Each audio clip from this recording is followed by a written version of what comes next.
Hi everyone, welcome to today's video. So today I'm going over the 2022 Cook Political Report map.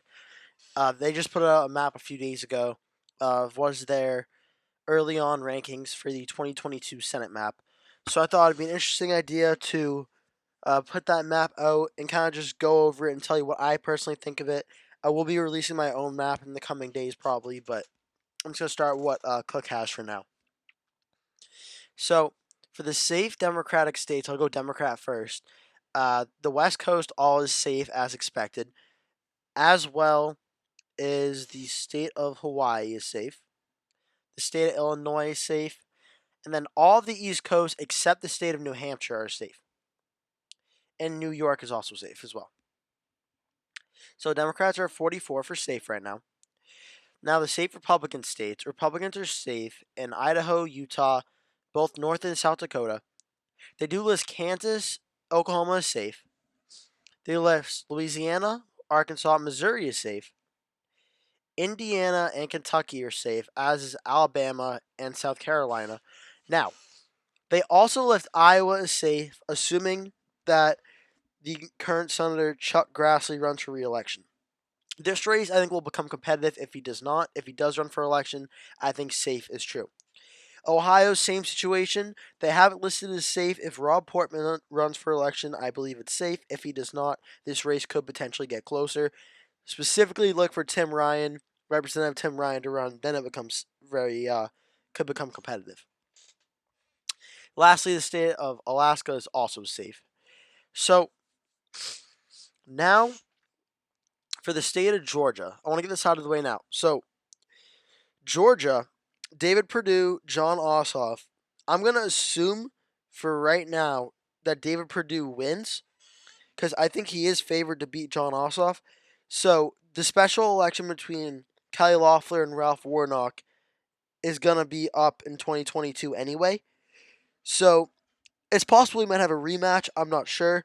Maybe he might have a different candidate depending on who wins and who loses. I don't know. However, I'm going to give David Perdue that seat right now. So that gets Republicans to 47. And now we have a few non-safe characterizations as well. They list Colorado currently as a likely state. They also list Nevada as likely. They list Arizona as lean. They list New Hampshire as likely. And I think that's about it for the Democratic states. For the Republicans, they list North Carolina or Florida, as likely, and they list Wisconsin as a lean. That puts the Republicans at 49, Democrats at 48, with toss-ups in the states of Pennsylvania, North Carolina, and Georgia. Now, first things first, I do agree that I think Pennsylvania and Georgia will be very, very close and very competitive races. I agree with that. I also agree that North Carolina will be a very, very close race. However, I think at this time, I heard that Representative Mark Walker might run. I also heard that Laura Trump might run as well. And the main question is, who do the Democrats decide to run? If the Democrats decide to run a really popular candidate like the current governor, Roy Cooper, I could absolutely see this race being super competitive and maybe the Democrats win it. But right now, we don't know who it is yet, so the toss-up column makes sense, but I could see this race going into the lean Republican column if they can't find a good Democratic candidate. Next, Wisconsin. This all depends on whether or not Ron Johnson decides to run for re-election. He was projected to lose in 2016, but he actually won by a few points in a very contested race.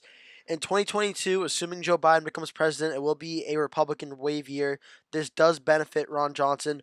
I expect Ron Johnson to win if he does decide to run. The only question is, will he run again? If he does not run again, I do not know how this race goes. I think it's a pure toss-up. Now, for the state of Arizona, I think Arizona, Mark Kelly, he beat Martha McSally. This is the second time McSally lost in 2 years.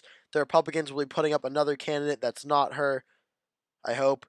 Uh, and that depends on who it is. I'd expect it to be current Governor Doug Ducey at this time. He seems like the front runner for potential Republicans to challenge Mark Kelly. I think this race becomes a toss-up race if Doug Ducey does decide to run. I know he's unpopular right now, but if COVID gets under control, I'd expect a lot of governors' popularities to go up after COVID. And I do think Doug Ducey will be a very strong, formidable foe against Mark Kelly if he does decide to run. For the state of Nevada, they have it listed as likely. I think that's a good place for now. It depends honestly on who the Republican candidate is. Currently, it's Democrat Catherine Cortez Masto. If a Republican like say Brian Sandoval were to run, who was the former governor of Nevada, very popular guy in the state, I think this race becomes a toss-up pretty much instantly. However, I haven't heard anything saying he's interested in running. But if he does decide to run, this race is a toss-up without a doubt in my mind. If he does not run, and Republicans could run, say, maybe a Adam Laxalt, who ran for governor in 2018. If they run him, I think this race is a lean. But I really don't think there's a Republican besides Brian Sandoval that makes this race a pure toss-up at this time.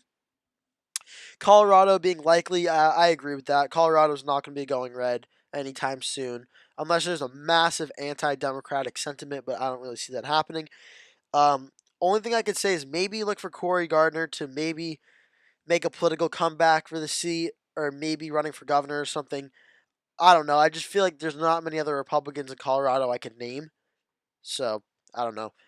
Uh, Iowa and Ohio being safe, I think that makes sense. But lastly, I do want to touch on the state of New Hampshire. They have it listed as likely right now. I think New Hampshire's a sleeper. I think New Hampshire's a state that could easily flip. Well, not easily, but could flip in 2022. It all depends on what Governor Chris Sununu does. If Chris Sununu runs, this Senate seat instantly becomes a toss-up state or a toss-up race. If Sununu is running against Maggie Hassan, then we kind of have like a 2016 scenario where we have a really popular governor going up against a relatively popular senator, and it's going to go down to the wire. So I think New Hampshire, keep an eye on Chris Sununu. If Chris Sununu decides to run for the Senate seat, that's a race that instantly becomes a toss-up and very well could go to the Republicans' way if the Republican wave does actually happen. In the state of Pennsylvania, lastly, I forgot to mention, it all depends on who the candidates are. The Democrats and Republicans both need to field really strong candidates for their side to win. It's a very close race, very close state, and it'll be interesting to keep an eye on. So yeah, that's a quick political map right now. 49 Republicans, 48 Democrats. I think for the most part, they've done a pretty good job capturing what the map's looking like at this time. I think that there's no way they could predict who the candidates are going to be for Arizona or Nevada or New Hampshire or anything yet, but I expect if Chris Sununu or Doug Ducey do decide to run, I think Arizona becomes a toss-up, New Hampshire becomes a toss-up, Brian Sandoval runs Nevada's a toss-up, so there are definitely opportunities for Republicans to expand this map beyond 48 seats for the Democrats. However, it all depends on fielding the right candidates, and that is something I expect that National Republican Chairman for the Senate, Rick Scott, Florida from Senator, and Mitch McConnell. I'm sure he's going to be making a lot of phone calls to Chris Sununu, to Doug Ducey, maybe to Brian Sandoval, trying to get them to consider running for their state Senate seats because they could legitimately have a shot at winning, and that would change this map. But as of right now, I think Cook Political Report's done a pretty good job capturing what the current map looks like. So that's going to do it for today's video, guys. Thank you so much for watching. Please remember to like and subscribe, and I'll see you in the next video.